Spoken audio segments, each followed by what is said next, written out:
ममता बनर्जी ने विधानसभा में एक प्रस्ताव पास किया है और ये प्रस्ताव आपको बता दूं नियम 169 के तहत ये उन्होंने पास किया है। और वो प्रस्ताव है निंदा प्रस्ताव कि केंद्र ये जो एजेंसियां हैं सीबीआई, ईडी, एनसीबी, इनका दुरुपयोग कर रही है और इनका दुरुपयोग करके राज्य की सरकार को अस्थिर करने की कोशिश कर रही है। इसका मतलब क्या है? इसका मतलब केवल यह है कि आप केंद्र के किसी भी काम से अगर असंतुष्ट हैं तो अपने विधानसभा में आप कोई प्रस्ताव पास करके भेज सकते हैं। कोई विकास के काम हैं उसको आप प्रस्ताव पास करके भेज सकते हैं। लेकिन ममता बनर्जी का ये पहला नहीं है कि उन्होंने विधानसभा से इस तरह का प्रस्ताव पास तो पहली बार किया है बेशक एक केंद्रीय एजेंसियों के विरुद्ध, लेकिन ममता बनर्जी जब से सत्ता में आई हैं तब से उनका एक ही राग है कि केंद्र सरकार बदले की कार्रवाई से हमारे ऊपर कार्रवाई कर रही है, सीबीआई को हम काम नहीं करने देंगे, सेना को अपने राज्य में घुसने नहीं देंगे। इस तरह की बातें ममता बनर्जी यदा कदा करती रहती हैं। क्या होगा इस प्रस्ताव से? क्या केंद्रीय एजेंसी आपके इस प्रस्ताव से पश्चिम बंगाल में अपना ऑपरेशन करना बंद कर देंगी? निश्चित रूप से नहीं।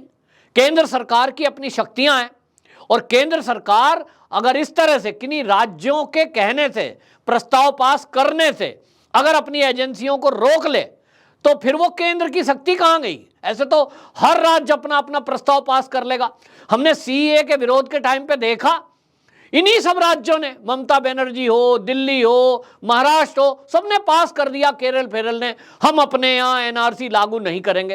अरे भैया तुम कौन होते हो? केंद्र सरकार का कानून है, उसके लिए राज्य सरकार मानने के लिए बाध्य है। आप कहें हमारे यहां सीबीआई की परमिशन नहीं है साहब, परमिशन लेनी पड़ेगी, तो आप तो देंगे ही नहीं, क्योंकि लूटोगे और लूटोगे तो जांच नहीं होने दोगे। तो क्या सीबीआई आपके राज्य में आकर के भ्रष्टाचारियों को, अपराधियों को नहीं पकड़ेगी? कल को कोई आतंकवादी एक्टिविटी करता है कोई व्यक्ति और वो आपके राज्य में आपकी पार्टी से जुड़ा है या आप उसको संरक्षण दे रहे हैं, तो क्या एनआईए आकर के उसको नहीं पकड़ेगी? एनआईए का कानून पढ़ो भाई। मोदी जी वो आप सोच रहे हैं कि कोई राजनीति में बच्चा है? नहीं, वो जितने दिन से राजनीति कर रहे हैं, वो गुजरात में जब रहे तब उन्होंने किस तरह से अपराधियों को कंट्रोल किया, किस तरह से आतंकवाद को कंट्रोल किया, उन्हें पता है किसके नियम की क्या काट है। तो ममता बनर्जी जी प्रस्ताव पास करें, वो उनका अधिकार है, लेकिन ममता बनर्जी से ये जनता पूछ रही है कि भाई ये प्रस्ताव पास करने की आवश्यकता क्या है? क्या आप चाहती हैं कि आपके राज्य में जो अपराधी हैं उनके ऊपर कोई कार्रवाई ना हो? जिन्होंने कुछ लोगों के घर जलाए, कई लोगों के कत्ल कर दिए, बमबाजी की, रेप किए, आप चाहती हैं कि उनके खिलाफ कार्रवाई ना हो? अगर आप चाहती तो आपकी पुलिस एक्शन लेती और भारतीय जनता पार्टी के या आरएसएस के कार्यकर्ता या जिन दलितों के घर जलाए गए उनके जो अपराधी हैं, अगर आपकी पुलिस उनके खिलाफ कार्रवाई कर देती तो केंद्र को जरूरत ही ना पड़ती सीबीआई भेजने की।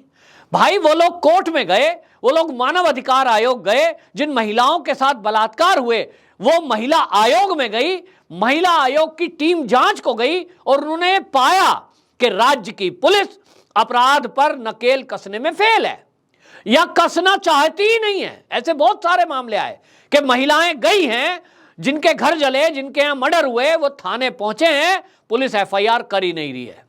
क्यों नहीं कर रही? ममता बनर्जी ने क्यों नहीं ऐसे पुलिस वालों को सस्पेंड किया? एक भी वक्तव्य ममता बनर्जी का क्या आपने सुना कि वो ये कहे कि जिन्होंने रेप किए हैं, जिन्होंने कत्ल किया है, जिन्होंने लोगों के घर जलाए, सख्त कार्रवाई की जाए और पुलिस को आदेश दें? 10, 20, 50 लोग जेल में जाते दिखाई देते पब्लिक को, पब्लिक कहती भाई ममता दीदी तो हमारा ख्याल रखे हुए हैं मुख्यमंत्री के तौर पर, लेकिन ऐसा देखने को नहीं मिला। तो क्या केंद्र सरकार हाथ पर हाथ रख के, आंख पे पट्टी बांध के बैठ जाए कि भैया राज्य का मामला है, ममता दीदी सीबीआई को मना कर रही हैं और तो भाई हम तो कुछ करेंगे नहीं जब तक दीदी नहीं बोलेगी? ऐसे नहीं होता है। ये मोदी जी हैं केंद्र में, ममता दीदी अच्छे से समझ ले। मोदी जी हैं, योगी होते तो अभी तक सरकार कब की गई होती और ये सब जेल में होते। वो थोड़ा सज्जन है। सारी जनता मांग कर रही है मोदी जी से पिछले 5 साल से कि पश्चिम बंगाल में राष्ट्रपति शासन लगाओ, राष्ट्रपति शासन लगाओ, राष्ट्रपति शासन लगाओ। और राष्ट्रपति शासन लगाने के लिए जितने घटनाएं, जितने तथ्य, जितने सबूत और जो जो चीजें चाहिए वो मौजूद हैं। घुसपैठ वहां हो रही है तो घुसपैठ को समर्थन मिल रहा है। सरकार अगर चाहती है कि घुसपैठियों के विरुद्ध कार्रवाई हो तो ममता बनर्जी का बयान है कि 50 किलोमीटर बीएसएफ कैसे आ जाएगी। पुलिस को आदेश दे देती हैं कि जिस जिस जिले में ये बीएसएफ जाएगी मैं पुलिस को कहती हूं, आदेश देती हूं कि इनकी जानकारी रखी जाए, इनके चेक किया जाए इनको। क्यों? बीएसएफ क्या इस देश की सुरक्षा फोर्स नहीं है? बॉर्डर सुरक्षा की उसकी जिम्मेदारी है। एक तरफ आप कहती हो कि अगर तस्कर आ रहे हैं, अगर विदेश से जो है लोग घुसपैठ करके आ रहे हैं तो ये केंद्र का मामला है, और जब केंद्र बीएसएफ की अधिकार क्षेत्र को बढ़ाता है तो आप ऑब्जेक्शन करती हैं। इसी तरह प्रस्ताव पास करती हैं कि हम अपने राज्य में नहीं होने देंगे। क्यों नहीं होने देंगे? बीएसएफ का अधिकार नहीं आप बढ़ने देंगे, सीबीआई की जांच नहीं होने देंगे तो कोयला घोटाला होता रहे, नारदा शारदा घोटाले होते रहे, भर्ती घोटाला यहां होता रहे।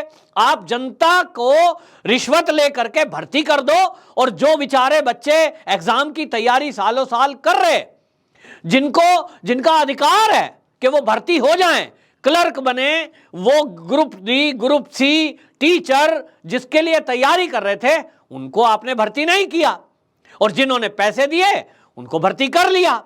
तो ये जो अत्याचार और भ्रष्टाचार है, क्या केंद्र सरकार इस पर मौन बैठी रहे? केंद्र सरकार भी कब कार्रवाई कर रही है?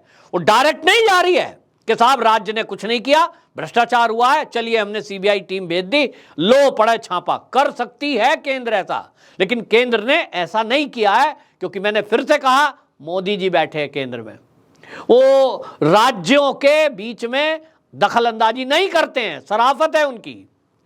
हाई कोर्ट ने आदेश दिया, क्योंकि जो परेशान लोग थे, जो पीड़ित थे, वो सब के सब कोर्ट में गए, हाई कोर्ट में मैटर गया, हाई कोर्ट ने आदेश दिया कि हम आदेश देते हैं कि जो हिंसा हुई है उसकी जांच सीबीआई करे। तो सीबीआई जांच में गई हिंसा की। सीबीआई की जांच के लिए ही कोर्ट ने आदेश किया कि जो भर्ती हुई है उसमें घोटाला हुआ है, लोगों से रिश्वत बटोरकर लिस्ट में नाम डाल दिया गया है, 5वीं 6ठी क्लास पास लोगों के नाम लिस्ट में है, और जो एमए बीएड करे हुए हैं उनके नाम लिस्ट में नहीं है। भारी घोटाला प्रथम दृष्टा देखा है कोर्ट ने। तो कोर्ट ने आदेश दिया सीबीआई को मामले की जांच करें। अब जांच होती है और सीबीआई मान रहा है कि हां भ्रष्टाचार हुआ, घपला घोटाला हुआ, रिश्वत ली गई, तो वो ईडी को ट्रांसफर करती है। और जब ईडी गई तो ऐसा नहीं है कि ईडी को वहां कुछ नहीं मिला। ईडी को करोड़ों रुपए, सोना चांदी और प्रॉपर्टी के पेपर मिलते हैं, 50-60 करोड़ रुपया कैश, कुछ सोना और प्रॉपर्टी के पेपर मिले। अब ईडी ने जो अभी तक सारा रिकवरी की है, वो रिकवरी पता है 103 करोड़ रुपए पहुंच चुका है। पार्थ चटर्जी उस अपराध में जेल के अंदर बंद है। तो ममता दीदी चाहती है कि ये जेल में ना जाए, इसीलिए प्रस्ताव पास कर रही हैं हमारे राज्य में ईडी ना आए। क्यों ना आए भाई? आप जनता का पैसा लूटो और केंद्र सरकार मौन होकर बैठा रहे, तो फिर मोदी जी का क्या फायदा है प्रधानमंत्री बनाने का? देश वालों ने जो प्रधानमंत्री जी को ये सत्ता सौंपी है, देश की जनता ने क्यों सौंपी है? चुप बैठने के लिए, मनमोहन सिंह की तरह कि जो हो रहा है होने दें, लूटने वालों को लूटने दें? नहीं, देश की जनता ने जो सत्ता परिवर्तन की, ये देश की आजादी के 65 साल बाद जो परिवर्तन किया, देश की जनता ने अपना निर्णय दिया कि अब वो समय है कि जिन्होंने लूटा है उनसे लौटाए लिया जाए।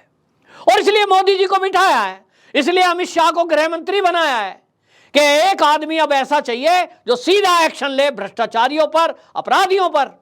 तो ममता बनर्जी बौखला रही है, हमारे यहां दखल अंदाजी नहीं चलेगी, तो करिए आप। आपके प्रस्ताव करने से इतना तो तय हो गया कि ममता बनर्जी भ्रष्ट लोगों के खिलाफ कोई कार्रवाई ना तो खुद करती है, और जब केंद्र कर रहा है तो उसमें भी करने नहीं देना चाहती। और इसका मतलब यह साफ हो गया कि ममता बनर्जी इन अपराधियों के और भ्रष्टाचारियों के साथ है। इसका मतलब तो साफ है। जो ममता बनर्जी ये कहती है कि पार्थ चटर्जी ने अगर कुछ गड़बड़ की है इनको फांसी दे दो, और उनका मंत्रालय उनको इस्तीफा ले लेती है। तो ममता बनर्जी थोड़े दिन बाद क्यों बदल गई? उसी बात पे रहती, ईडी को कहती, मुंह से बोल चुकी थी, लिख के दे देती, और अभी भी ऐसे कह दे कि अगर पार्थ गलती कर रहा है कोर्ट तय करे, इसको फांसी दी जाए। क्यों नहीं बोल रही? क्योंकि उनको बाकी लोगों ने कहा, दीदी ये तो हमने कमीशन लूटा, ये जो रिश्वत ली इसका हिस्सा तो कहीं ना कहीं पार्टी के लिए, पार्टी के लोगों के लिए और आपके लिए है, ऐसा कहा होगा। और इसलिए एक नहीं है, अनुव्रत मंडल है जो गाय तस्करी में बंद है। क्या सीबीआई जांच ना करे? फिर चिटफंड घोटाला है, फिर आप देखिए कि कोयला घोटाला है, कोयले की तस्करी होती है, ममता बनर्जी का भतीजे का नाम आता है, विदेशी फंड विदेशी बैंक में आ रहा है, सबूत है। नकारा है कभी? अभिषेक बनर्जी ने सामने आके कहा मेरे कोई विदेशी खाते नहीं है, मेरे खातों में कोई पैसा नहीं है, ऐसा कहा है क्या? भाई सबूत है, सबूतों को कैसे नकारोगे? लेकिन इस तरह की कार्रवाई, प्रस्ताव पास करके ममता बनर्जी केवल और केवल एक एजेंडा सेट करने की कोशिश कर रही है, जो ये देश का विपक्ष, लगभग सारा विपक्ष, चाहे उसमें आप पार्टी हो, फिर चाहे उसमें कांग्रेस हो, अब ममता बनर्जी हैं, चाहे आरजेडी है, फिर जेडीयू है, ये सारे विपक्ष जिसने भी घपला किया है, घोटाला किया है, वो चोर चोर सब इकट्ठे हो जाते हैं। तो वो कहावत है, चोर चोर मौसेरे भाई, भाई बन गए सब। तो ये भाई बहन बन गए हैं। केंद्र सरकार इन घुड़कियों से, इन चीज़ों से रुकने वाला नहीं है। जनता भी अब इस मूड में है कि जिन्होंने भी भ्रष्टाचार किया है, लूटा है, वो सब एक्सपोज होने चाहिए, और एक्सपोज ही नहीं तो जेल की सलाखों के पीछे होना चाहिए। ये लाख प्रस्ताव पास कर लें ऐसा, अब ये समझ लें ममता दीदी और विपक्ष कि ये जितने भ्रष्टाचारी हैं एक एक करके गिरफ्तार किए जाएंगे, और लूटा हुआ माल इनसे वसूला जाएगा। रुकने वाला ये प्रक्रिया नहीं है, क्योंकि देश अब रुकने के मूड में नहीं है।